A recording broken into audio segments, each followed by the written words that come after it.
Chicos, ¿qué tal? Buenas tardes. ¿Puedo escuchar? Buenas tardes, doctor, si se le escucha. Ya. Muy bien, chicos, vamos a avanzar los dos temas que nos corresponde. Realmente son temas cortos, no vamos a hablar tanto. Y la última clase es la siguiente, ya que vamos a terminar el tema de páncreas y con eso estaríamos culminando todo el temario de nosotros, ¿ya?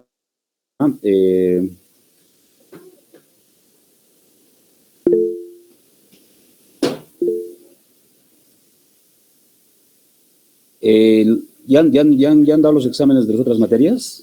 ¿O todavía no están completando todo? Doctor, estamos dando algunos. No, recién vamos a dar los dos desde el 7 Ya. del... Sí, doctor, Bueno, el a ver. 7, el 12 y el 16. Ya, ok. Bueno, vamos a avanzar, ¿ya? Entonces, este primer tema, ¿ya? Es prácticamente una continuación de lo que hemos estado viendo la clase anterior de lo que es vía biliar, ¿no es cierto? Porque algunos casos van muy relacionados a estos, o sea, obviamente, o hacer un diagnóstico similar, diferencial, o, por ejemplo, en el manejo de un tratamiento, ¿no? Entonces, puede ser muy similar hacer un diagnóstico inicial de por ejemplo, una patología benigna como la que hemos visto de coledocolitiasis, que puede tener una misma presentación a tener un tumor periampular, ¿ya? Pero hay algunas características bien puntuales que los vamos a describir y de manera sencilla para que puedan ya relacionar y hacer una diferenciación correcta de acuerdo a cada paciente, ¿no? Entonces, en general, pues que tú tengas un tumor de vía biliar o periampular en un paciente joven es muy raro, ¿no? O sea, sí se da, todo hay excepciones, no se rige a una regla totalmente estricta, ¿no? Pero hay que pensar pues en otras patologías previamente, ¿no? Ya si tienes un paciente ya muy mayor de edad, que de repente sí tenga una ictericia mucho más marcada y más, entonces ahí sí vamos a sospechar, ¿no? Igual en la práctica con los grupos que hemos visto, definitivamente hemos podido ver siquiera algún caso de una ictericia obstructiva, de un tumor periampular o sospecha de tumor periampular, ¿no? Entonces, la idea es de que puedan ustedes buscar, revisar un poco imágenes también, que es importante para que puedan recordar y tener mucho más claro el panorama, ¿no? Vean mucha tomografía, vean resonancias, ya que es importante en la actualidad para ya los diagnósticos definitivos. Entonces, este tema de tumores periampulares son tumores malignos, ¿ya? Tienes tumores también benignos cercanas a la ampolla, no tienes quistes, tienes por ejemplo el tumor GIS, que lo hemos nombrado, patología de duodeno, y otro tipo de tumores, pero acá son tumores malignos, ¿no? Que están alrededor del sistema bacteriano, o sea, de la desembocadura, ¿no es cierto?, de la vía biliar hacia la entrada del intestino, del duodeno, la segunda porción del duodeno. Entonces, este sistema bacteriano, entonces, obviamente va a ser importantísimo en la manifestación y en los hallazgos que vamos a tener. Son 4 tipos de tumores periampulares, ¿ya? Que está dado de acuerdo al orden de frecuencia, más o menos dado cómo se presentan estos tipos de pacientes, ¿no? Tumor de cabeza de páncreas, ¿no? Colangiocarcinoma distal, porque el colangiocarcinoma proximal ya lo hemos visto en la clase anterior, ¿no? Incluso el colangiocarcinoma ilear o periliar también, que es diferente. Luego tenemos el ampuloma, y después está el cáncer de duodeno, el tumor de duodeno, ¿no? Entonces ese es el orden en el cual se presentan pues, en este tipo de patologías, ¿ya?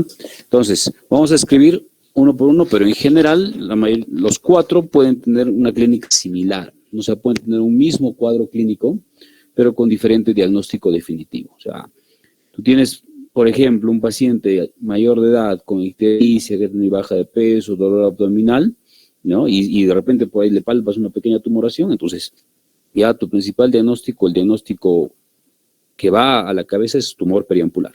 O ictericia obstructiva, descartar tumor periampular, y de ahí ya vas viendo, haciendo algún tipo de estudio especial para hacer un diagnóstico definitivo, ¿no? Estos tumores se van a diferenciar por la frecuencia, por los factores de riesgo, la distribución geográfica y el pronóstico. Entonces, cuando describamos uno por uno se van a dar cuenta. Pero todos pueden compartir la misma sintomatología o de repente incluso hasta algo casual en algunos casos, ¿no?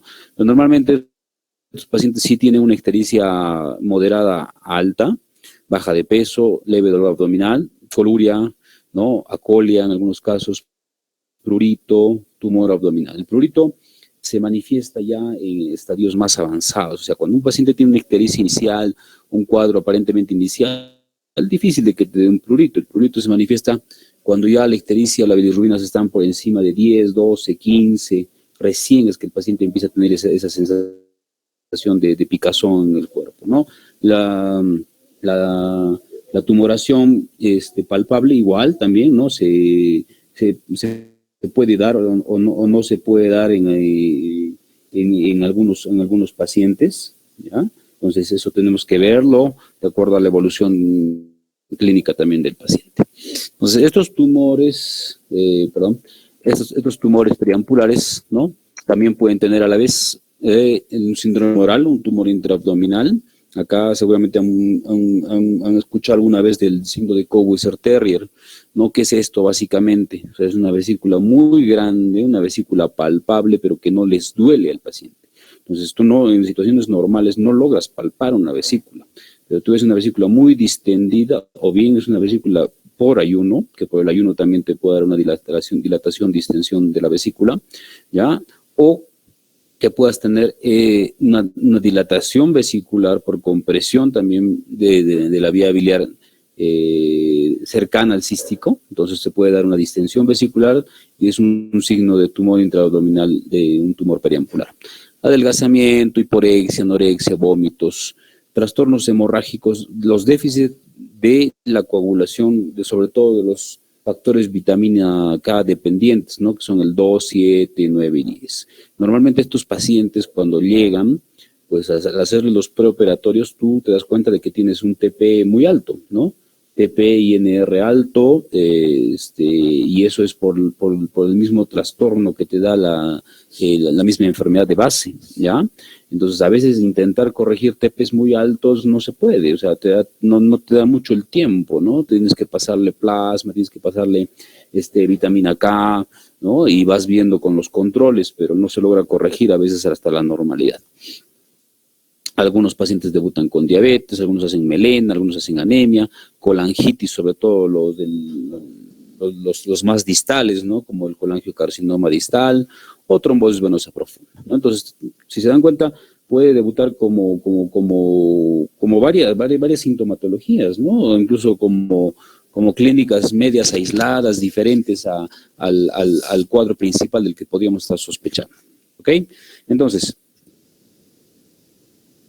el primer tumor es el cáncer de cabeza de páncreas, ¿ya? Entonces, cuando veamos la siguiente clase de patología de páncreas, hay tumores variados, mucho tipo de lesiones tumorales en páncreas, quísticos, mucinosos, intraductales, poliquísticos, con tendencia hereditaria, con tendencia a tener relación con otros tipos de tumores y más, ¿no? Entonces, se puede hacer un diagnóstico diferencial incluso en este tipo de pacientes.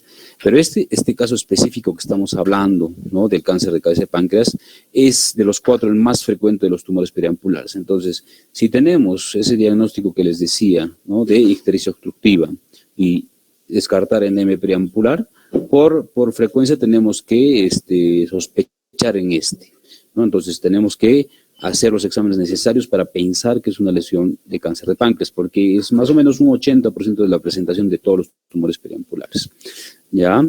¿Qué más? Este tipo de lesiones, ¿no? Se ven más en pacientes de raza negra, en obesos, que tienen mucho antecedente de tabaquismo, ¿ya? Acá hay un dato importante, por ejemplo, que dice que el 15% de los tumores operados no son cáncer. O sea, ¿qué significa? Que tú entras, ¿no es cierto?, a sala de operaciones, entras con una sospecha diagnóstica, pero siempre, siempre en toda lesión o cualquier órgano que nosotros sacamos, tenemos que mandar la patología, eso tenemos que acostumbrarnos. Y más aún si es una patología oncológica, pues tumoral, porque el diagnóstico definitivo te va a dar la patología. Entonces, como les comentaba en algún momento, todos los tumores del aparato digestivo tendrían que entrar a la sala con una biopsia, exceptuando el tumor de páncreas, ¿ya? O sea, es el único que no se le hace de una biopsia de rutina, porque no es tan sencillo hacer una biopsia de páncreas, no se acostumbra de manera rutinaria a hacer eso, ¿no? Es ese tipo de procedimientos. Y más aún que ese porcentaje que les comentaba, por ejemplo, tienes un paciente con ictericia, le haces una tomografía de impresión, un tumor de cabeza de páncreas, y operas o estás incluso en el intraoperatorio, una característica del páncreas que es, de manera normal, el páncreas es blando, pues acá puedes encontrar una lesión más indurada y puedes tener la sospecha de que es un cáncer. Haces toda la cirugía para un cáncer de cabeza de páncreas, mandas a patología y de repente no era un cáncer, pues puede ser una pancreatitis crónica, podría ser un tumor quístico, ¿no? Entonces, ahí ya definitivamente el pronóstico cambia para el paciente, es mucho mejor para él, pero obviamente hacer una cirugía tan agresiva, tan grande, que puede tener mucha morbimortalidad, también hay que tomarlo en cuenta. Entonces, en este tumor se da ictericia ascendente, o sea, ¿qué significa? Que una vez que empieza con la ictericia, ya no va a parar, o sea, sube, ¿no? El paciente está más ictérico, el perfil hepático está mucho más alterado, ¿ya? Y hace palpa una tumoración en casos, sobre todo cuando el paciente baja más de peso, se logra palpar una tumoración en el epigastrio. Y acá el marcador tumoral es no totalmente específico, pero sí sirve, desde el CA19-9 está muy elevado. Hemos tenido casos de CA19-9 muy altos, y al final, en el acto quirúrgico, no sale un tumor de páncreas, o al revés, ¿no es cierto? Un tumor de páncreas que tiene un CA19-9 no muy alto o casi normal también se puede dar. Entonces hay que hacer acá diagnósticos diferenciales con tumores quísticos, carcinoides, pancreatitis crónica, metástasis que son rarísimas. La sobrevida de estos pacientes es muy baja, a 5 años es 5%.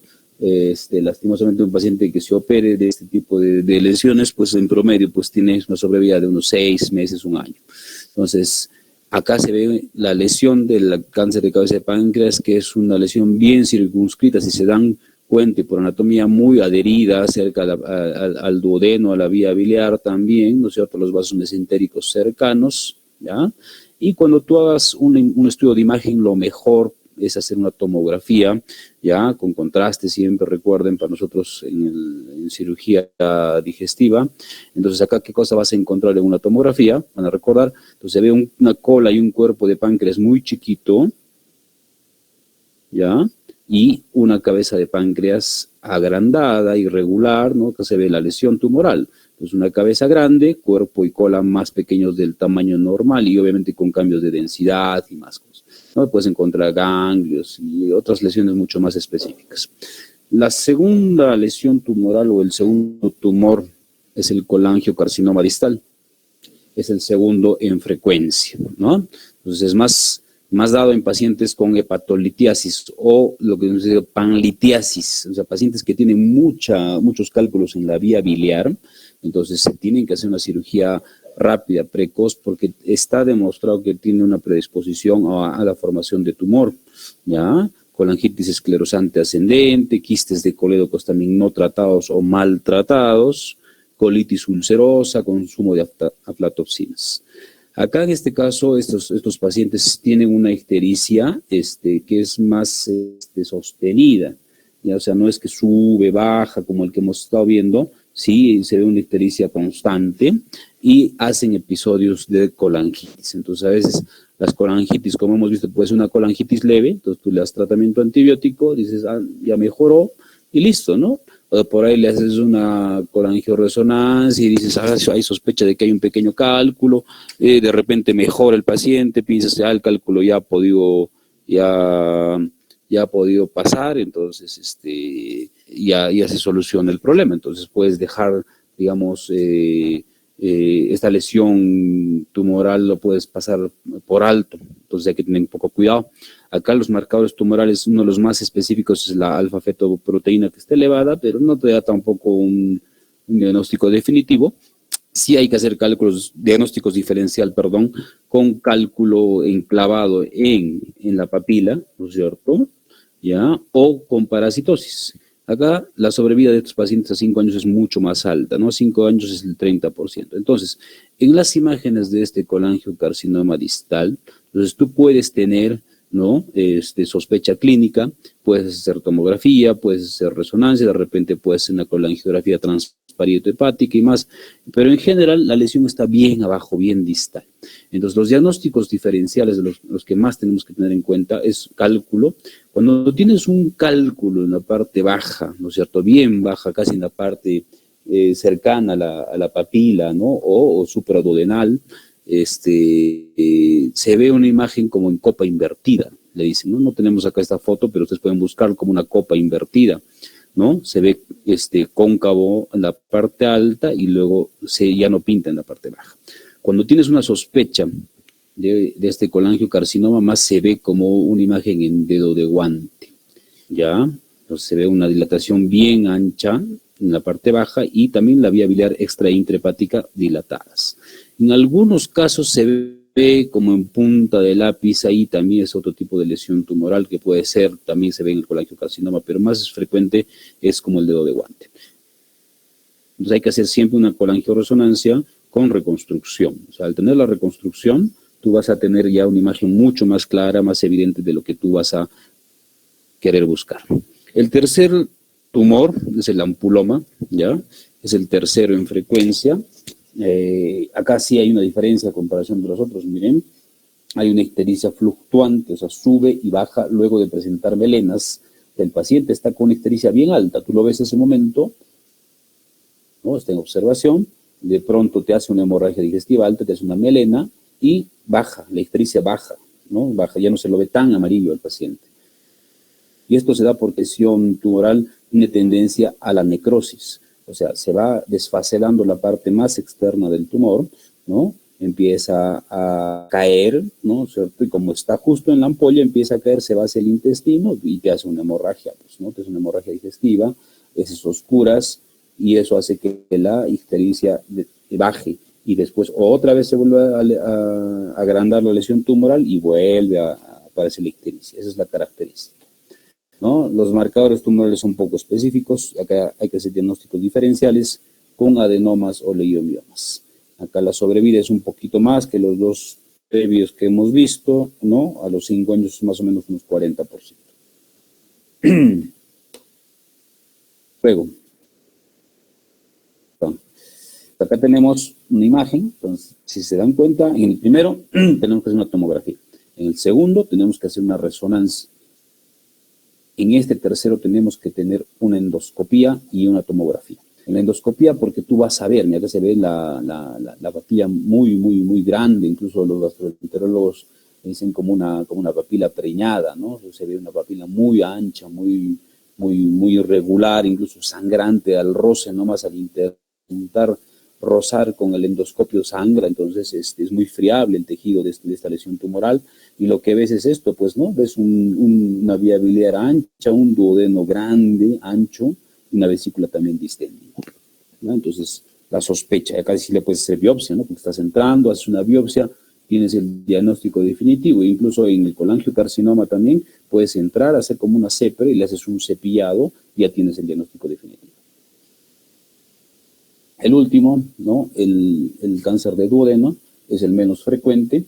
Acá estos pacientes casi siempre hacen un debut con una hemorragia digestiva alta o una obstrucción intestinal, ya cuando la lesión es muy grande, ¿no? O sea, un tumor que ya está casi llegando a sobrepasar la capacidad de la luz del duodeno, ¿no? Ya es casi un T3, ya yendo para T4, entonces te causa una obstrucción intestinal, no es lo frecuente. Acá los marcadores tampoco no son específicos. Hacer diagnósticos diferenciales con tumores benignos como el adenomas o como el GIS. la sobrevida es mucho más que los otros 3 previos que hemos mencionado ahorita, ¿no? A 5 años más o menos un 50%. Pues acá igual tenemos que hacer una endoscopía, se va a ver una lesión pues así mamelonada, con bordes medios irregulares, sangrantes en el mismo duodeno, y al hacer una tomografía igual ves un duodeno muy ancho con una pared muy engrosada, ¿no? Y a dilatación pues también de la vesícula, dilatación de vía biliar. Entonces acá tú estás viendo directamente la lesión tumoral.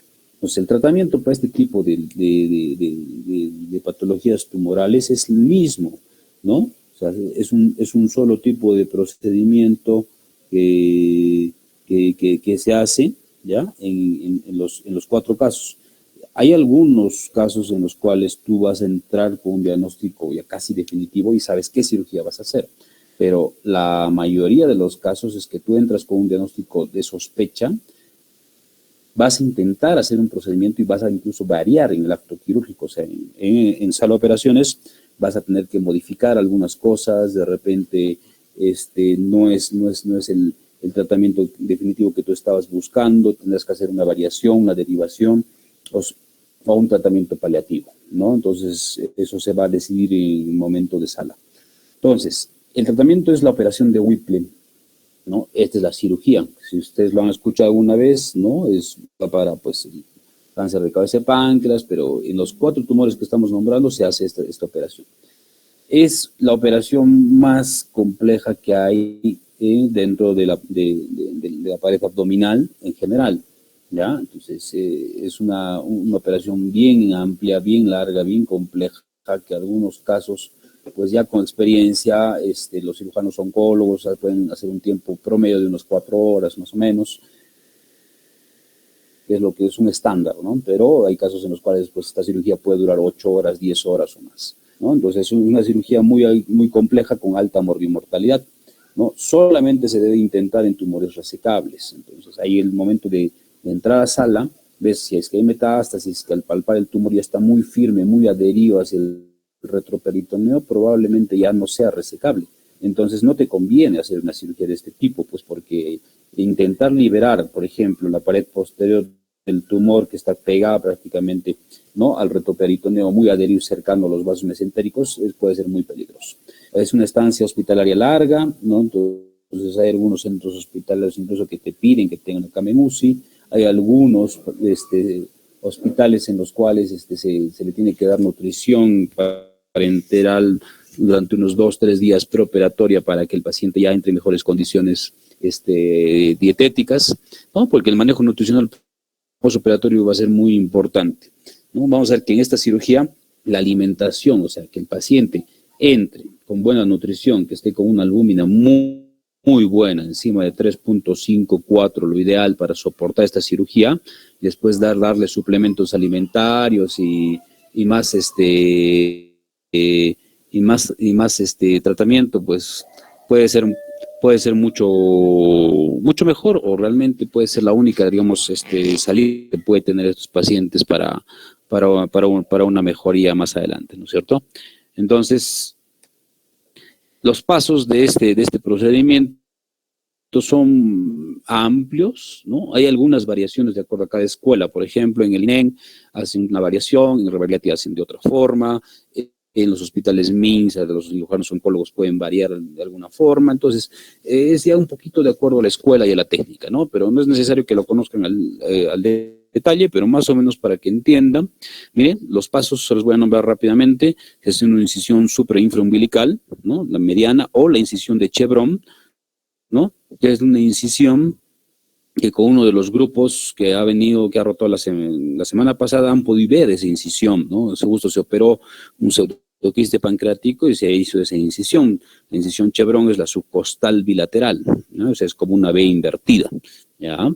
Luego, ¿qué se hace? Revisión de cavidad, ¿ya? Haces colecistectomía, o sea, sacas la vesícula para que tengas un un campo más grande. Maniobra de Kocher amplia, que es mover el duodeno hacia la parte medial, palpar el tumor en relación con los vasos mesentéricos, ahí vas a ver si es resecable o no resecable. Luego, división del ligamento gastrocólico, ligadura y sección del tronco gastrocólico de Henle, que abarca 3 venas, la vena gastroepiploica derecha, la vena cólica derecha y la vena pancreatoduodenal anterosuperior. Luego, disección de la vena mesentérica superior, disección de la vía biliar, o sea, es una sección de la vía biliar lo más baja posible, ligadura de la arteria pilórica y gastroduodenal, disección de la vena porta, sección del estómago, ¿no? Si es que vas a hacer con preservación de píloro o sin preservación de píloro, ahí vas a tener también una variación. Es mejor preservar el píloro, ¿no? Pero es cuestión de técnicas. Liberación del ángulo de Treitz, sección del yeyuno más o menos a 20 a 40 centímetros del Treitz, sección de la vía biliar encima del cístico, sección del cuello del páncreas con bisturí, disección del proceso uncinado, extracción de la pieza operatoria y luego de eso ya se hace las anastomosis. Son 3 anastomosis. O sea, llevas el asa del yeyuno, lo llevas hacia la parte más distal y haces una anastomosis pancreato-yeyunal. Luego, haces una anastomosis hepato-yeyunal con la misma asa y después haces una última anastomosis gastro-yeyunal para que se alimente el paciente. Y normalmente dejamos 1 o 2 drenes pues, de grueso calibre, ¿no? Drenes tubulares o drenes mixtos como el Leigh o Jackson Pratt. Entonces así más o menos se ve la imagen de cómo es. Entonces acá tienes la lesión tumoral, entonces sacas todo esto en bloque, sale todo esto en bloque, todo junto, ¿ya? Y la reconstrucción es ¿no? Entonces agarras un asa del yeyuno, haces una unión entre el páncreas y el yeyuno, acá puedes hacer una unión de frente o haciendo como un telescopaje, se llama, colocas una pequeña sondita para que canalices el conducto de hueso. Es más difícil. Luego con la misma asa haces unión del conducto hepático con el yeyuno y después agarras, ¿no? El estómago que está quedando con el intestino también para una alimentación. ¿Ya? Entonces, normalmente acá esta cita es un poco más larga porque acá puede haber reflujo, ¿no? Se reflujo alimento hacia la bilis y puede causar un poquito de fastidio en los pacientes, ¿ya? Más o menos es así como se maneja. Y lo último, ya criterios de irresecabilidad, o sea, cuando no va a salir el tumor, cuando ya hay carcinomatosis, o sea, diseminación hacia toda la cavidad abdominal, metástasis al hígado, extensión al retroperitoneo, compromiso de la arteria mesentérica superior. Hay algunos textos y cirujanos que dicen que si está comprometido parte 20-25% de la vena mesentérica superior, no hay ningún problema. Pero cuando ya está comprometida la arteria ya es prácticamente irresecable, ¿no? No tienes ni siquiera que intentar y tienes que hacerle un tratamiento paliativo. Entonces, ¿cuáles son los tratamientos paliativos? ¿No? Derivación biliodigestiva, que lo hemos visto en la clase anterior, los 4 tipos de derivaciones que existen, ¿ya? Drenaje endoscópico, ¿no? Para manejo transitorio, drenaje transparieto hepático, o sea, igual colocar un drenaje, un pigtail vía ecográfica, tomográfica, a una vía biliar intrahepática de gran calibre para vaciar la bilis y que el paciente pues mejore toda su sintomatología, ¿ya? Porque un paciente con mucha ictericia van a buscar qué cosa puede pasar, ¿no? Insuficiencia hepática, fibrosis y más complicaciones. Y manejo del dolor, pues básicamente, ¿no? Dar muchos analgésicos, darle fentanilo, darle parches de lidocaína, incluso se ha intentado alcoholización del tronco celíaco, o sea, estás entrando a operar, ubicas el tronco celíaco, le colocas ahí analgésicos, ¿no? En inyección justo cercanas al tronco celíaco y eso les baja el dolor momentáneamente a estos pacientes, ¿ya? Entonces, como les decía, es una cirugía un poquito compleja, ¿ya? Con el pronóstico no tan bueno de estos pacientes, ¿ya? Si es que alguien tiene alguna duda acá de esta parte, ¿ya? Si no, miren, vamos a seguir la patología de vaso y vamos a ver un video al final también de una cirugía para que más o menos igual podamos seguir la secuencia. Si alguien tiene alguna duda, lo puede preguntar ahorita.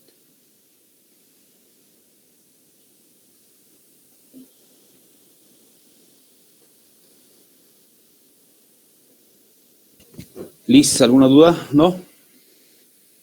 No, doctor. Ya. Ok, continuamos entonces. Ya este temita sí es un poquito más amplio y vamos a ver un video al acabar esto, ¿ya? De una una intervención que hemos hecho. ¿Ok? Entonces, miren, el tema de vaso es un tema que no se ve realmente en el medio ni en otros centros, exceptuando la patología que vamos a ver al final, que es el infarto esplénico de altura, que es un poquito ya ha estado en realce en cuanto a casuística, ¿ya? Pero en otros sitios no hay mucho. O sea, mira, a pesar de que hay hospitales especializados, como les decía, hay una unidad, por ejemplo, en Almenara, que solamente se dedica a vaso y retroperitoneo, vaso, páncreas y retroperitoneo, ¿no? Entonces, solamente operan eso, no operan ninguna otra patología más. Y en patología de vaso, más que todo son los quistes, tumores que no es frecuente, ¿ya?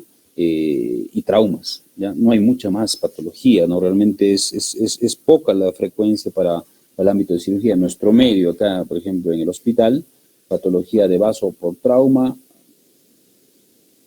de repente de 10 traumas puede ser 1 o 2 que haya compromiso de vaso, y de otras patologías mucho más raras, la verdad no hay, ¿no? Puede haber una por año de repente, una, y eso, exagerando, ¿no? O sea, no es nada frecuente en el medio, en el ámbito hospitalario al menos, ¿ya? Entonces, pero hay que conocer las patologías referentes a este órgano, ¿no? Entonces, recordar un poquito, ¿no? Sobre todo vean imágenes, busquen imágenes de patología esplénica, ¿no? Para ya tener muy claro lo que nosotros queremos en el ámbito de cirugía. Entonces, recordando rápidamente, ¿no? El vaso, ¿no? Es un órgano localizado netamente en el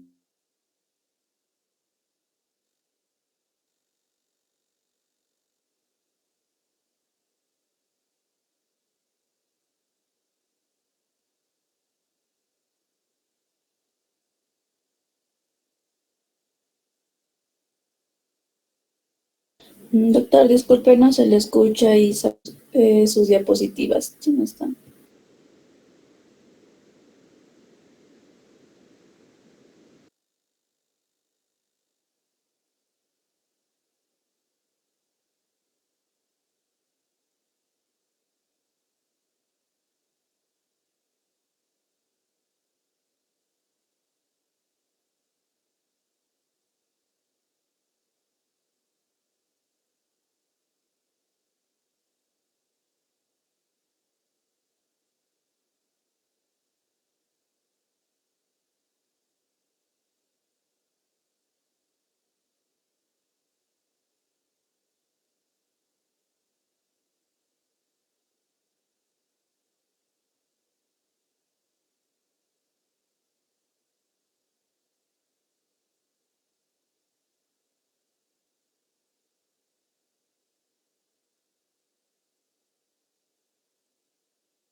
Hola, ¿se logra escuchar, chicos? Creo que se salió la imagen. ¿Se logra escuchar, por favor?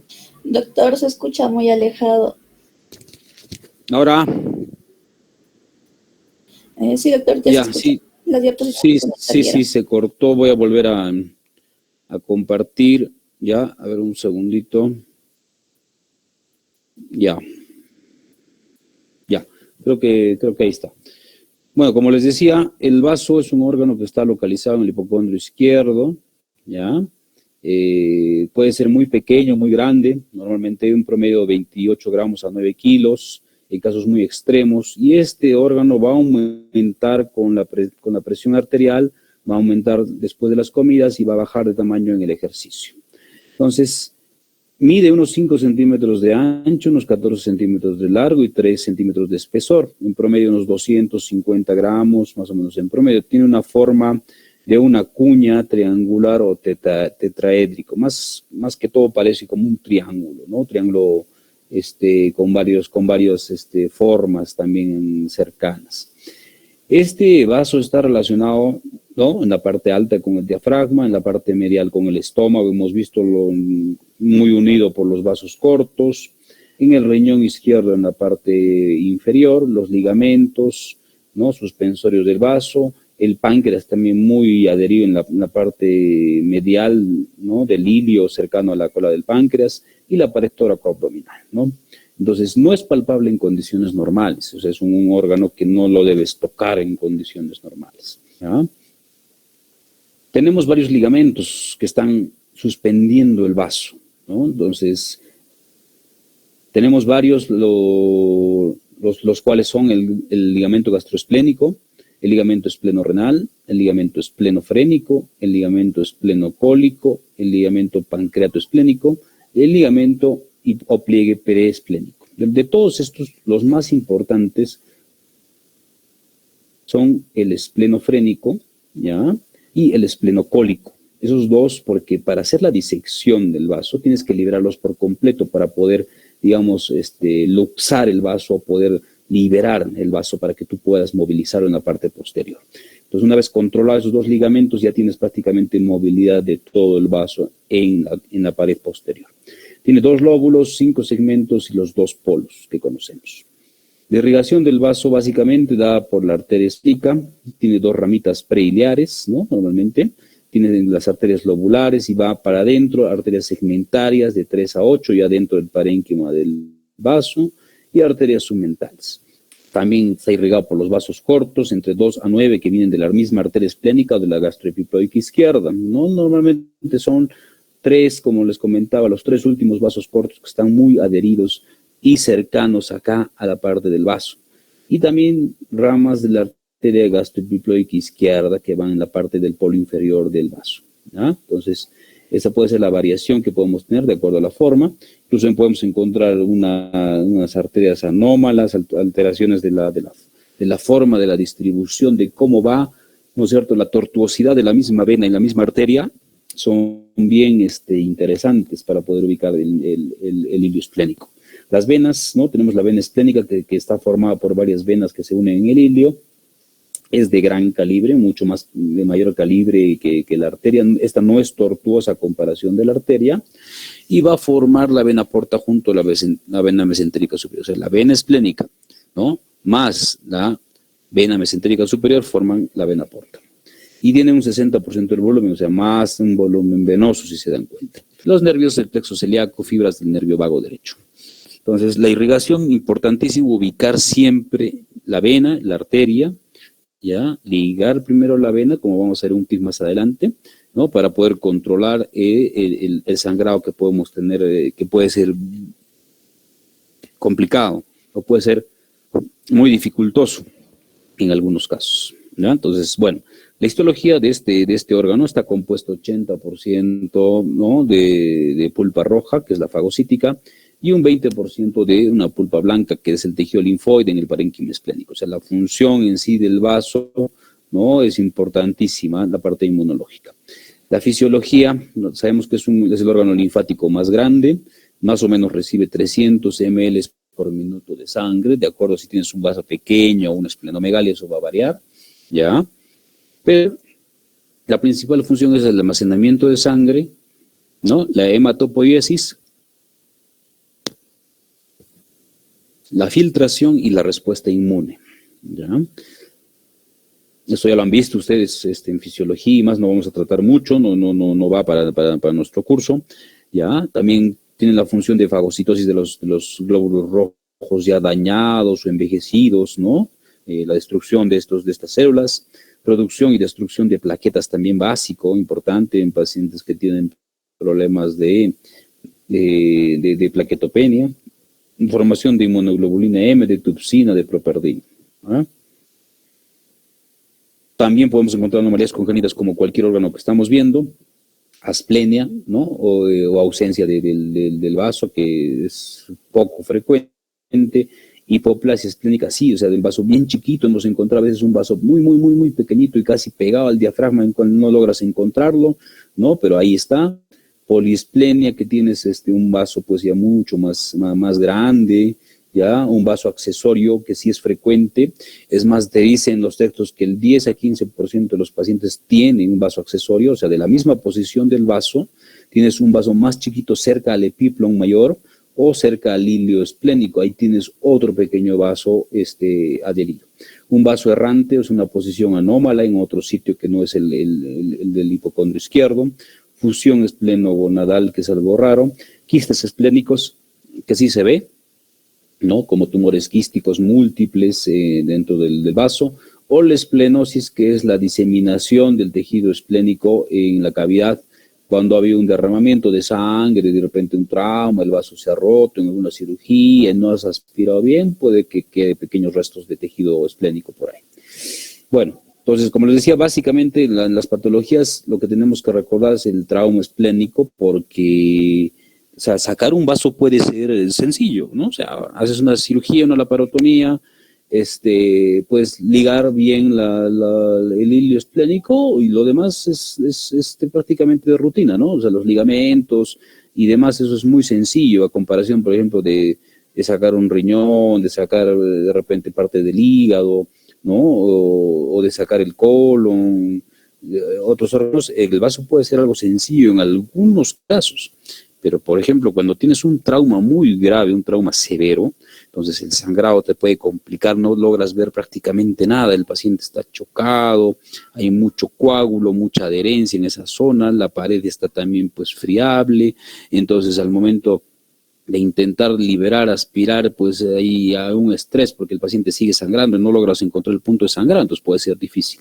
Entonces acá puede darse un trauma esplénico por un trauma abdominal cerrado, trauma abdominal abierto, trauma torácico cerrado por continuidad, ¿no? O sea, por la misma posición, ¿no? Postquirúrgico, de repente estás operando una hernia hiatal, o de repente estás operando un estómago o un colon en el ángulo esplénico y por ahí te empieza a sangrar, desgarras el vaso y no logras controlarlo, o de manera espontánea también. Entonces, el vaso es un órgano muy, muy, muy delicado, ¿no?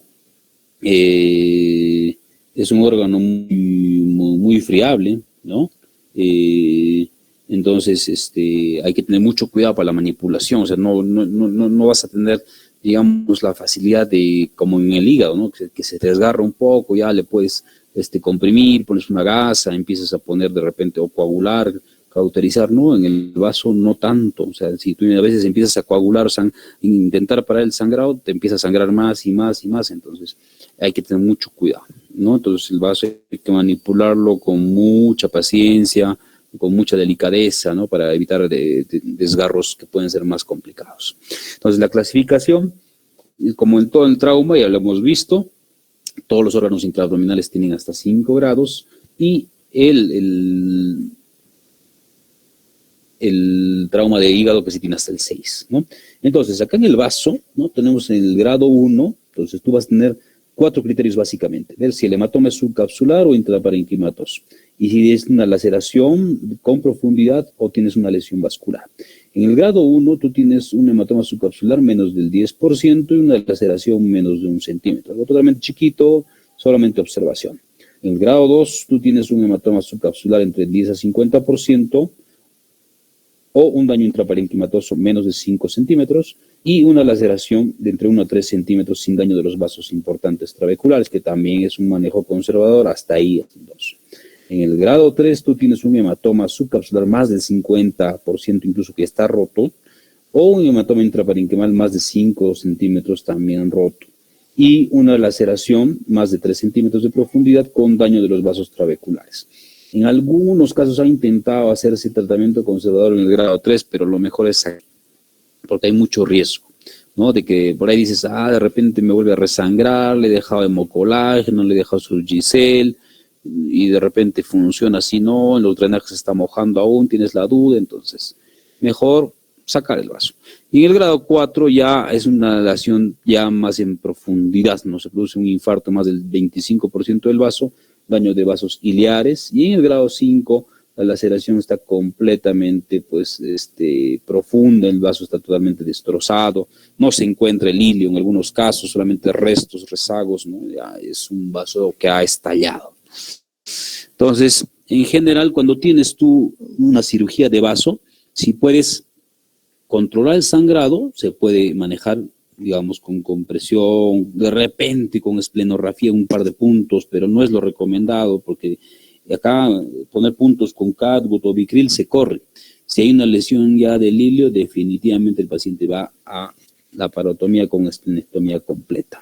Hacer seguimientos con ecografía o tomografía. ¿Ya?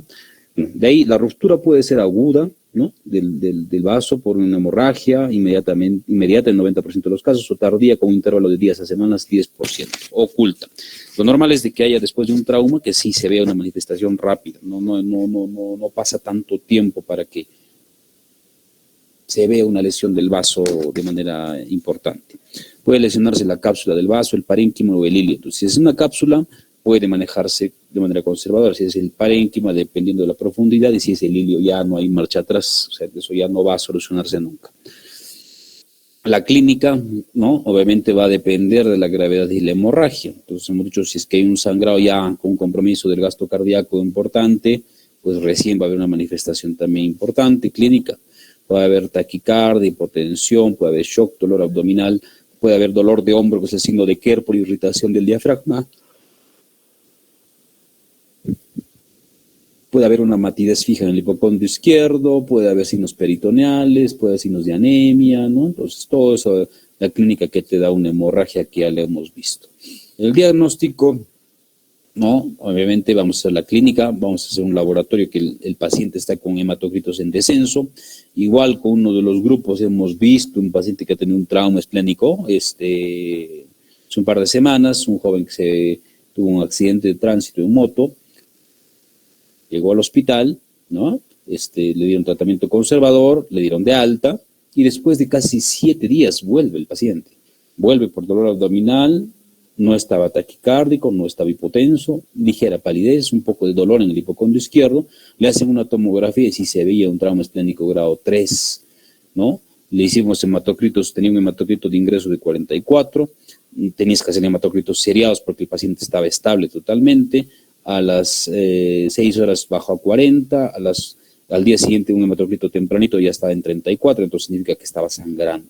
Hematocritos seriados, y ves que hay disminución importante, es porque el paciente está sangrando y se ve esto, pues no se ve hemoperitoneo, acá ves en sangre cerca al hígado, sangre todo alrededor del vaso y el riñón, sangre en toda la cavidad. Y entonces no hay marcha atrás, o sea, ya no hay un manejo conservador, por más de que el paciente esté estable, tienes que entrar a sala, ¿ya? Y ese paciente se le ha operado, se le hizo su esplenectomía.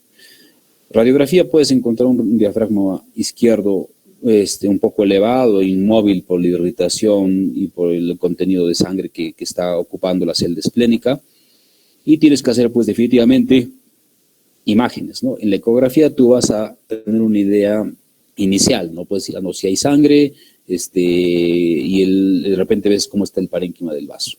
Pero idealmente, si tu paciente te da tiempo, no está totalmente descompensado, tomografía. Porque si tu paciente está chocado, está inestable, no vas a hacer una tomografía, lo metes a sala de frente y a lo que encuentres, ¿no? Entonces, si tu paciente está estable, está compensado, está tranquilo, le haces una tomografía y vas viendo cómo va su evolución de este paciente. Entonces, el tratamiento en estos traumas, idealmente compresión manual y packing momentáneo. O sea, ¿qué significa? Comprimimos el vaso, colocamos unas compresas para comprimir el mismo vaso y va a ser por un momento. No lo vamos a dejar definitivamente, como en el caso del hígado, que lo dejamos por 48 o 72 horas hacer un packing en el hígado y luego lo volvemos a operar para sacar las compresas. Acá en el vaso no se puede hacer eso, ¿ya? Electrocoagulación con cauterio. Si tuviésemos el argón plasma sería muchísimo mejor para cauterizar el vaso. Uso de hemostáticos, lo que manejamos, el hemocolágeno, que ustedes han visto, ¿no? Que es como una película de gelatina, pero rugosa, más gruesa, o el Surgicel, que es como una gasa especial, ya mucho más fina, más adherida, de mejor resolución. Entonces, el hemocolágeno más barato también, el Surgicel más caro, pero los dos te pueden servir en cuestión de compresión de sangrado de parénquima, por ejemplo. O sea, colocas gasa, colocas el hemocolágeno, Surgicel encima, lo comprimes un tiempo y puede parar, ¿no? Y de repente ya no necesitas hacer más procedimientos. Rafía, o sea, colocar puntos, usamos Vicryl o catgut normalmente con una aguja grande, ¿no? Una aguja 40, pero a veces el tejido se desgarra, ¿no? Empieza a sangrar más y no te ayuda. Tienes que poner varios puntos en X, en U, puntos hemostáticos. Esplenectomía parcial en algunos casos, ¿no? Para conservar la función inmunitaria del vaso, ¿no? Usando una buena sutura mecánica, se puede hacer eso. O esplenectomía total cuando ya no hay es un vaso totalmente no viable. ¿Qué más? En esplenomegalia, entonces vemos que el tamaño del vaso está aumentado 2 a 3 veces lo normal, se va a palpar en el reborde costal izquierdo. Hay unos casos especiales como el hiperesplenismo, que ustedes lo han visto en hematología, ¿no? Que es el estado de hiperfunción caracterizado por un vaso grande, disminución de las cifras de hematíes, de leucocitos y de plaquetas, o sea, como una pancitopenia, ¿no? Y una médula ósea normal o con hiperplasia compensadora. Se ve una evidencia de recambio celular aumentado en la línea celular y normalización de los valores globulares después de la esplenectomía. O sea, el paciente está con todos los valores bajos siempre, ¿ya? Pero después de que le haces la esplenectomía, el paciente recupera, ¿no es cierto? O sea, el hiperesplenismo se soluciona, ¿no? La hiperfunción mejora y todos los valores se normalizan. Acá tienes un vaso muy grande que puedes tener así, importante, ¿ya? Con difícil manejo, movilización. Y la esplenomegalia según su etiología, pues y según su tamaño. Vas a tener algún tipo de vasos por causas infecciosas y más. Entonces, las más comunes son las de origen hepático portal. En segundo lugar, la causa infecciosa parasitaria y luego las hematológicas, que es un tema totalmente aislado a cirugía, pero a veces nos avisan, ¿no? Cuando el hematólogo ya tiene mucho problema para solucionar una esplenomegalia. Entonces, según el tamaño puedes tener, ¿no? Esplenomegalias masivas, muy grandes, como en quistes hidatíricos complejos, como en la malaria, como en enfermedad de Gaucher, como leucemia mieloide crónica. Esplenomegalias vasos de tamaño mediano, como anemia hemolítica, hipertensión portal, policitemia vera, abscesos, leucemia o sarcoidosis o amiloidosis. Y esplenomegalias de vasos de tamaños más pequeños con infecciones agudas como tifoidea, brucelosis, como mononucleosis infecciosa, paludismo, trombocitopenia esencial, lupus y otras causas que te dan también esplenomegalia no tan severas y tan masivas. Acá hay otra patología, que lo han visto muy bien ustedes en hematología, pero nosotros lo tratamos, lo vemos porque es de las causas más frecuentes para hacer una esplenomegalia electiva, ¿ya? Una esplenectomía electiva, ¿ya? Entonces, la PTI, entonces es una trombocitopenia que cursa con un número normal o aumentado de megacariocitos en la médula ósea. La patogenia eliminación prematura y seleccionada de las plaquetas cubiertas por anticuerpos por parte de las células del sistema mononuclear fagocítico, ¿no? Que es el principal lugar de eliminación, es el vaso, obviamente, que ya lo estamos viendo. Y la clínica de estos pacientes, ¿no? Con PTI tienen brotes hemorrágicos, sobre todo en la piel, a veces en mucosas, seguidos de periodos de remisión, ¿no? O sea, a veces las petequias, los sangrados, ¿no? La púrpura, la hemorragia, que se da en esos pacientes con remisión transitoria en algunos casos. Entonces acá se ve pues las petequias en la piel, estos pacientes tienen un TP siempre prolongado, tienen fragilidad capilar, encuentras anticuerpos plaquetarios siempre, y la vida media de las plaquetas es más baja de lo normal. Sabemos que duran 10 días la vida media de unas plaquetas, acá tienes menos tiempo de vida media por esta misma enfermedad.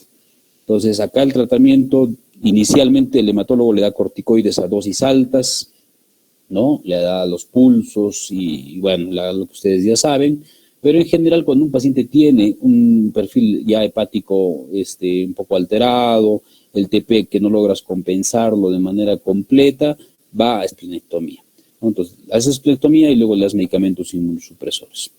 Ante la recaída de una trombocitopenia, ¿no? Entonces, vuelves a intentar hacer un tratamiento médico, tienes que hacer igual esplenectomía. Pero ya sabiendo de los valores actuales que tiene, pero felizmente un buen porcentaje de estos pacientes van a normalizar también sus valores luego de la esplenectomía.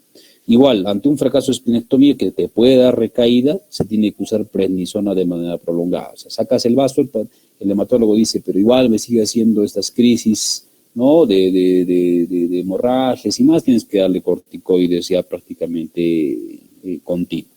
Otras patologías también que van a requerir igual esplenectomía es la PTT, algunas anemias hemolíticas, como anemias hemolíticas congénitas, esferocitosis, talasemia mayor, anemia hemolítica autoinmune. Estas anemias hemolíticas dan gran predisposición de formar colelitiasis en menores de edad. Entonces, eso hemos visto en la patología de vesícula que para la formación de cálculos existe, ¿no es cierto?, una predisposición, mucho en pacientes mayores de 40 años, obesas, mujeres que han tenido muchos hijos. Pero cuando tienes cálculos en menores de edad, sobre todo en pacientes de 10, 9, 8 años, no es nada normal. O sea, no es por la misma fisiopatología de la formación de cálculos dadas. Hay que pegar cálculos en paciente muy joven, es muy probablemente que esa sea la causa desencadenante, ¿ya? ¿Qué más? Neutropenia esplénica es otro tipo de patología en el cual se ve un recuento de leucocitos muy bajos, agregados a todo lo que estamos viendo, y el síndrome de Felty, además de esta neutropenia, va a incluir artritis reumatoide, a veces esplenomegalia y úlceras crónicas en las piernas. Tumores esplénicos, como les comentaba, no es muy frecuente, pero a la mayoría de estos se encuentran los quistes esplénicos. Y se pueden clasificar estos quistes, ¿no?, como tumores, como quistes verdaderos o pseudoquistes. Los quistes verdaderos son los primarios, y a la cabeza pues están los parasitarios, como la hidatidosis. La hidatidosis puede darse en cualquier órgano, como hemos estado comentando, en el hígado, en el vaso también se ve con frecuencia regular. Y los no parasitarios, como el quiste congénito o quistes epidermoides, dermoides, hemangiomas, linfangiomas. Y los otros que no son primarios son los pseudoquistes, ¿no?, que son secundarios de repente a un trauma, una pancreatitis, hemorragia, infartos. O sea, ha tenido un paciente un trauma abdominal cerrado, ha hecho un hematoma en el vaso, un hematoma subcapsular, me dan un manejo conservador y después se forma una cápsula, un pseudoquiste, una pancreatitis digamos, compleja con colecciones, con necrosis, y por continuidad te puede hacer un pseudoquiste en el vaso. Entonces, normalmente los quistes son más grandes, más calcificados, únicos, ¿no?, que van a terminar en una esplenectomía total. Otra patología como lesión tumoral de vaso, puedes encontrar un absceso esplénico, ¿no? En el 75% de los casos se va a dar una diseminación hematógena. Y en el 15% una complicación de un hematoma subcapsular traumático. A veces se rompe, no logras aspirar bien, el drenaje no ha funcionado y te hace un absceso. Pues te hace una colección encima del vaso y te hace fiebre y toda la clínica de un absceso. En el 10% a procesos antiguos como pancreatitis, perforaciones gástricas por continuidad, absceso renal y demás, no es lo frecuente. La clínica de estos abscesos, pues igual dolor abdominal leve, fiebre, leucocitosis, y en las imágenes ya es donde tú estás encontrando pues la lesión que estás sospechando pues de un absceso.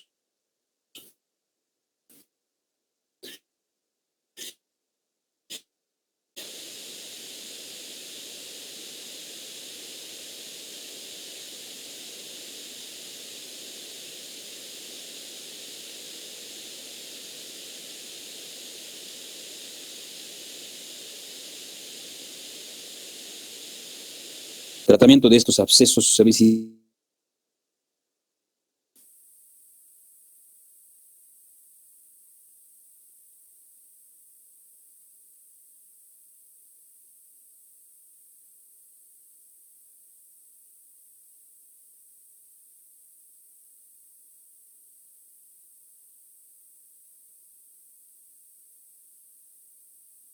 un drenaje percutáneo.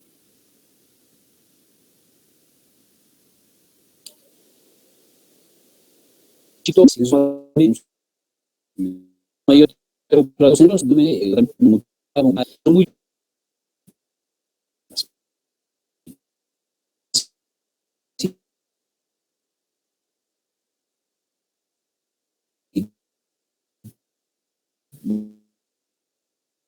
de repente también va a hasta, si son, en el vaso. Los tumores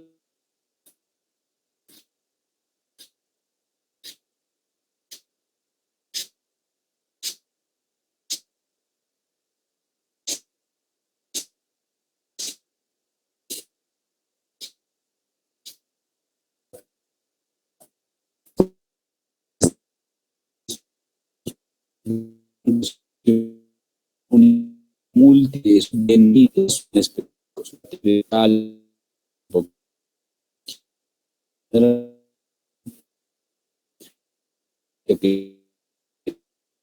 tú estás pidiendo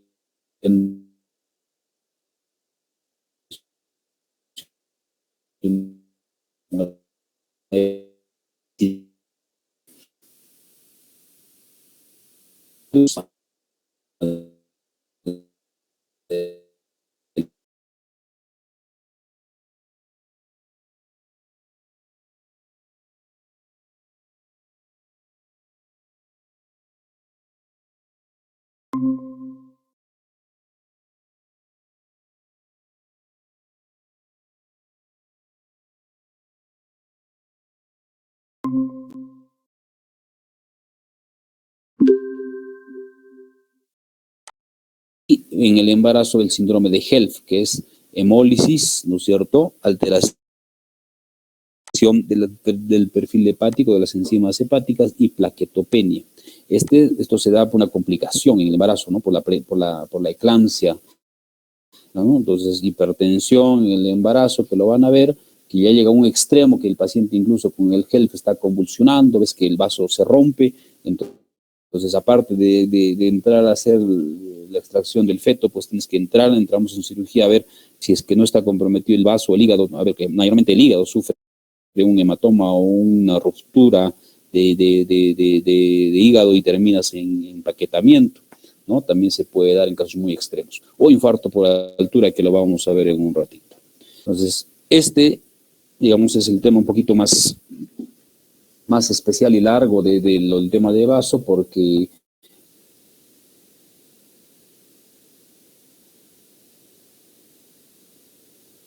en nuestro medio, en el Cusco, ¿no? Esta patología que no se ve, por ejemplo, en otras ciudades.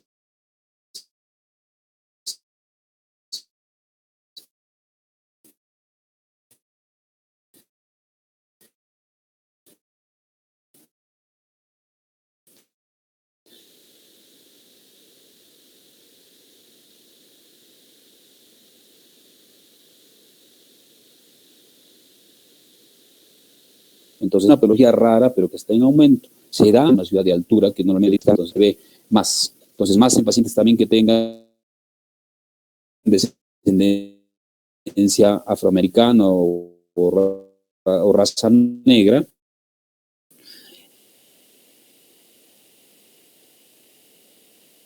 Estos pacientes van a presentar un dolor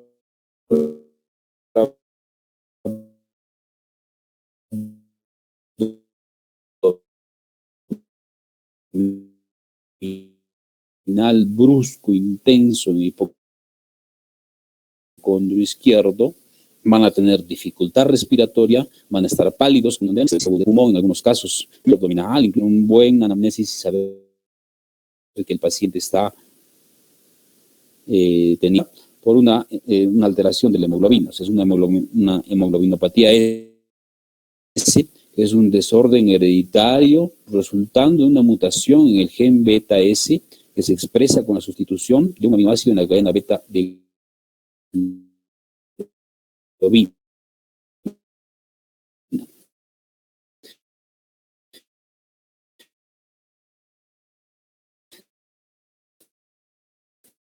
Entonces, los glóbulos rojos normalmente tienen una forma bicóncava, cambian su características o anatomía varía que pueden tener.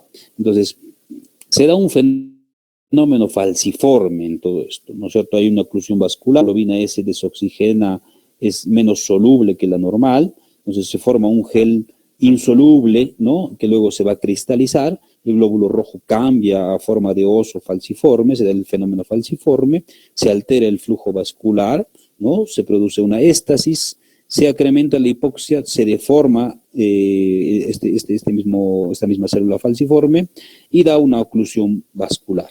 Pues eso es más o menos lo que pasa, ¿no? Para la formación de un infarto en estos pacientes.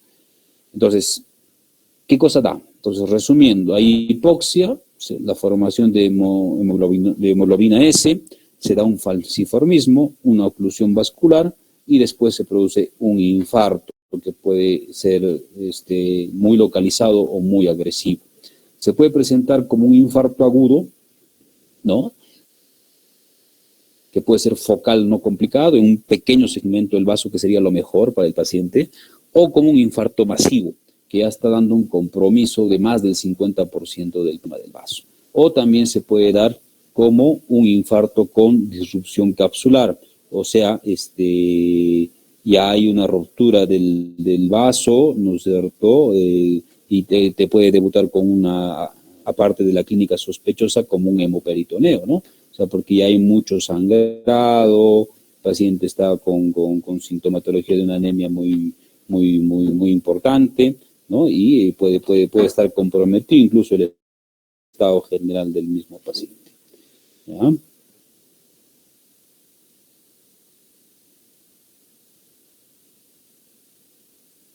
Después, tenemos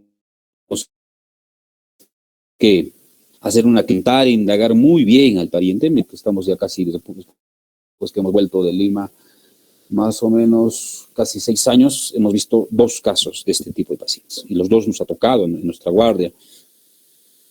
Uno un paciente brasilero y el otro era un paciente venezolano, ¿no? Entonces, en uno de ellos se lo operó, el otro se fue de referencia a Lima. Entonces, no es nada frecuente, pero sí se tiene que hacer un diagnóstico, o sea, claro, sospechar, preguntar bien al paciente o al acompañante realmente si está llegando, cuánto tiempo ha llegado, qué ha pasado, la clínica es importantísima. Acá también tú tienes que pedir un hemograma, puedes pedir orina, perfil de coagulación y todos los exámenes que tú quieras por conveniente. Si tienes a la mano un test de ciclemia o prueba de falciformismo, pues ya tienes el diagnóstico definitivo en ese momento, pero no tenemos a la mano en todos los centros acá en la ciudad. Electroforesis también, o puedes pedir una placa de tórax en la cual ves una elevación de la media diafragma izquierda, una sospecha, ¿ya? Ecografía, pues puedes encontrar líquido libre, un vaso un poco más agrandado, y sí o sí hay que pedir una tomografía. Acá te da un poco más de tiempo, o sea, no es que el paciente se va a morir, no, tienes tiempo para estudiarlo, está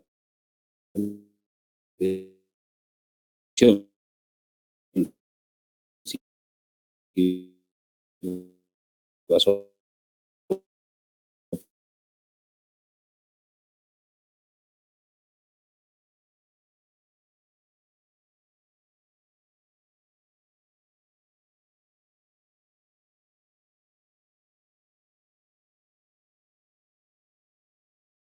más avanzado, ¿no es cierto?, en el polio inferior y la parte media, o puedes encontrarte con infartos esplénicos ya mucho más masivos, ¿no? Y acá prácticamente todo el vaso está tomado, aceptando de repente un 25% de vaso que está sano. Entonces, si tú ves la característica de densidades del parénquima del hígado con el vaso, son totalmente diferentes. Acá se ve totalmente una necrosis o un infarto muy avanzado en este caso. También al operar, pues puedes encontrarte esto, ¿no? Mira, es un vaso de diferente forma, esto es un vaso, vean, muy plano, con lengüetas, ¿ya? Y esta es la zona isquémica. La isquemia está prácticamente en la parte media y la parte alta está sana. O puedes encontrarte un vaso ya muy amplio, muy distendido, muy dilatado, prácticamente de forma ovoidea, y todo el vaso está totalmente infartado.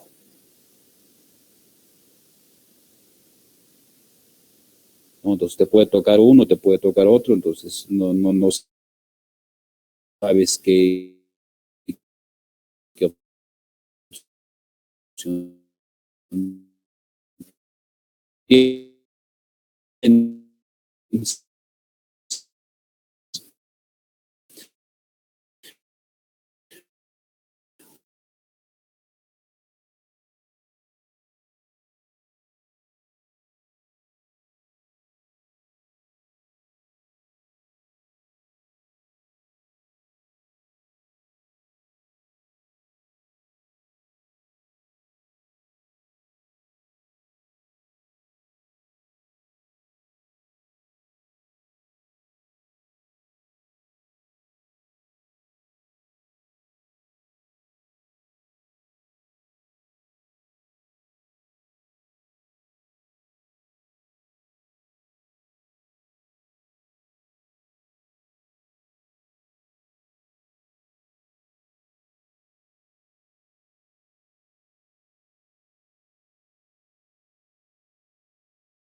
la tomografía esté estable, lo mejor es, pum, dice, ay, que señor, se tiene que ir a la costa, al llano, baja, toma su vuelo, listo, se soluciona.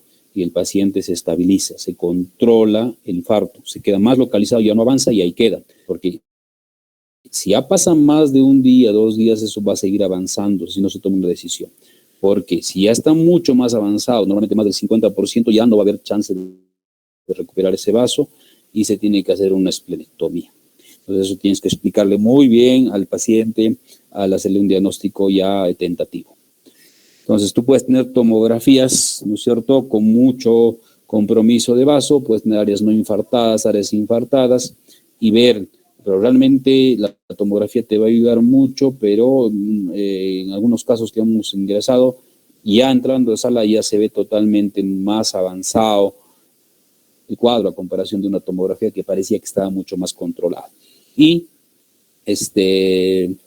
la mortalidad, ¿no?, en general de esplenectomía o en traumas, vemos que tiene por una mortalidad por trauma cerrado del 5 al 15%, un trauma abierto en 1%. Entonces, ¿cómo vamos a hacer una esplenectomía? Una técnica, entonces tienes una incisión, dos formas, incisión supraumbilical o una incisión subcostal izquierda. ¿Cuál preferimos nosotros? Pues depende. O sea, si tú haces una subcostal izquierda, tienes un abordaje mucho más rápido hacia el vaso, o sea, más cercano.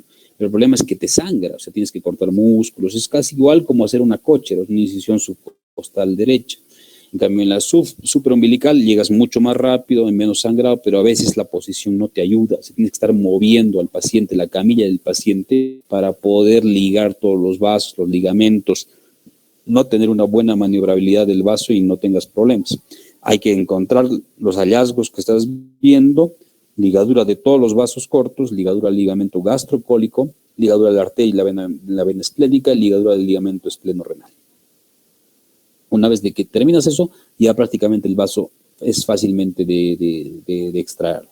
Ahora, infección post-esplenectomía también. Entonces, acá dar infecciones en casos, por ejemplo, en niños un 0,3%, en adultos 0,6%, puede manifestarse con fiebre, malestar general, shock.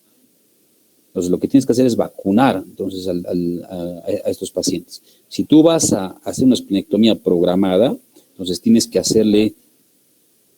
colocar una vacuna antineumococo al menos unas 2-3 semanas antes. Pero si ya te entra por emergencia o como en este caso, no te va a dar tiempo. Entonces sí tienes que explicarle al paciente que tiene que tener un régimen de vacunas después. O sea, colocarle la neumococo, hemófilos y neisseria, ¿no? Colocarle después de la esplenectomía, ¿no?, con todas las dosis necesarias, ¿ya? Y prevención con la vacuna antineumocócica es en el preoperatorio.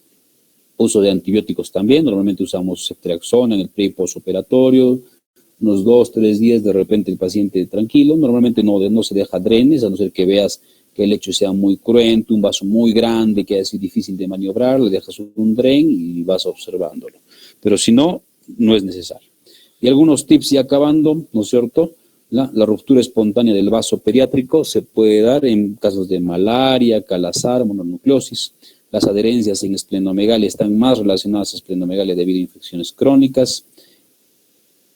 En trombosis de vena esplénica hay que realizar la esplenectomía siempre y se debe ligar primero la arteria antes que la vena para el colapso del mismo vaso. Ya vemos que la vena es más larga, la arteria es mucho más tortuosa.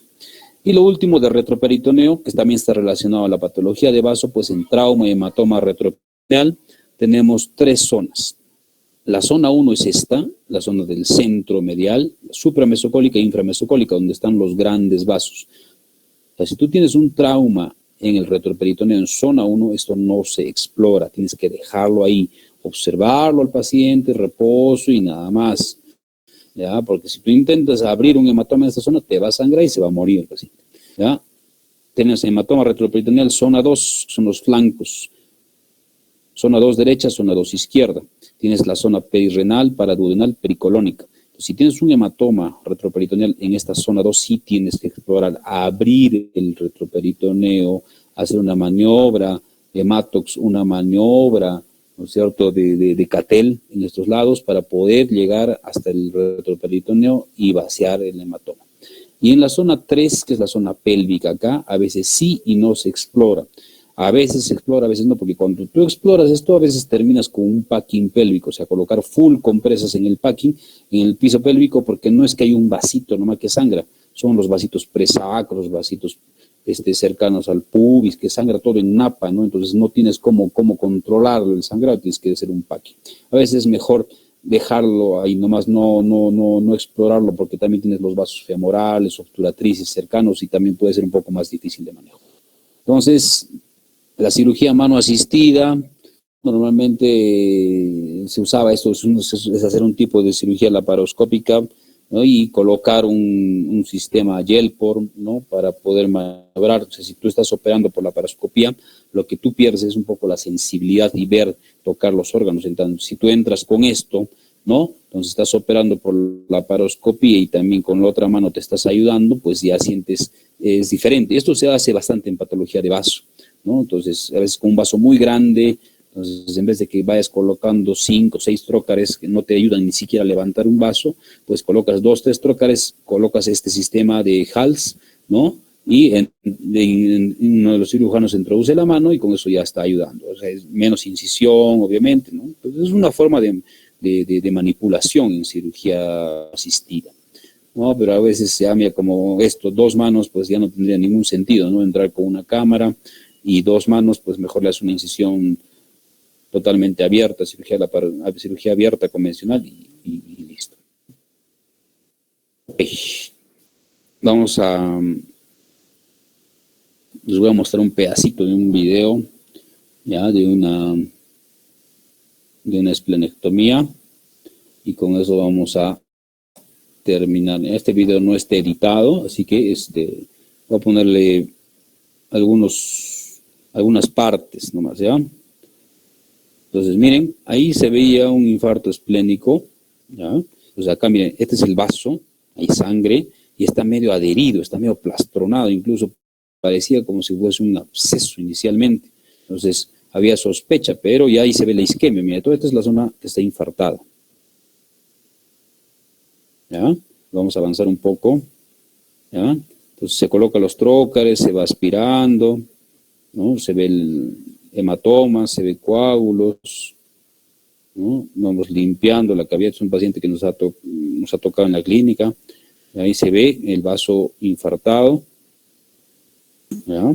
La liberación con mucho cuidado, porque se podía romper y te provocaba un sangrado mucho más importante. Mira, es la primera parte, liberar del plastrón del epiplom, ¿ya? Liberar el plastrón del epiplom. Incluso pensábamos que era un absceso. Se empezó a lavar, a aspirar, a tener mucho cuidado con esa zona liberal con monopolar, ¿ya? Se usa energía tipo armónico para soltar todas las adherencias, ¿ya? Ahí se ve que es un vaso que está comprometido, más del 70% del vaso infartado, ¿ya?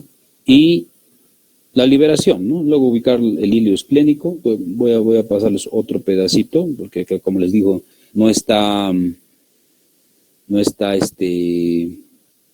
editado,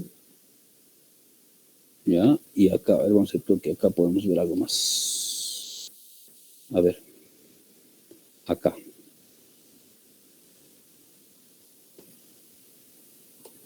A ver.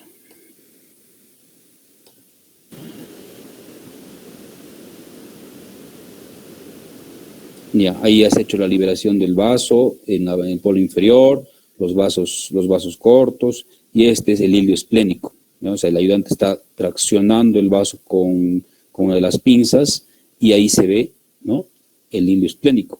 O sea, acá está la arteria y la vena está por acá. Entonces hay que liberar, aspirar con agua, seguimos disecando con una pinza Maryland, ¿no?, con mucho cuidado, porque ahí si se te desgarra el vaso, te va a sangrar un montón. Entonces ahí puedes usar clips o, como se ha hecho en este caso, es una sutura mecánica, una sutura vascular, para ya controlar el hilio esplénico. Una vez de que controlas esto, el vaso, ya no tienes mucho problema. O sea, el sangrado ya está, es lo mínimo, va a ser lo rente, se liga, se clipa ese vaso, y después el vaso ya prácticamente se puede liberar, se puede seccionar de manera más sencilla. Hay que colocar siempre en una bolsa, no destruir el vaso, como algunos colegas he visto que lo destruyen dentro de la cavidad y de ahí lo empiezan a aspirar, es un problema. Es mejor colocar en una bolsa grande y después ya lo destruyes el vaso para que pueda salir por el ombligo, pues, o por uno de los trócares grandes que tengas, ¿no? Entonces, básicamente es eso. Ok, chicos, ¿alguna duda, comentarios? Si no, ya estaríamos terminando.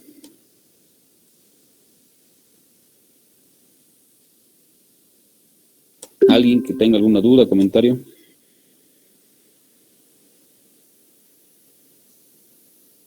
Liz, ¿alguna duda?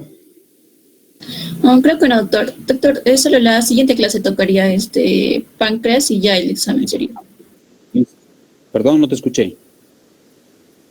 Creo que no, doctor, solo que la siguiente nos tocaría páncreas, la última clase, y de ahí ya terminaría.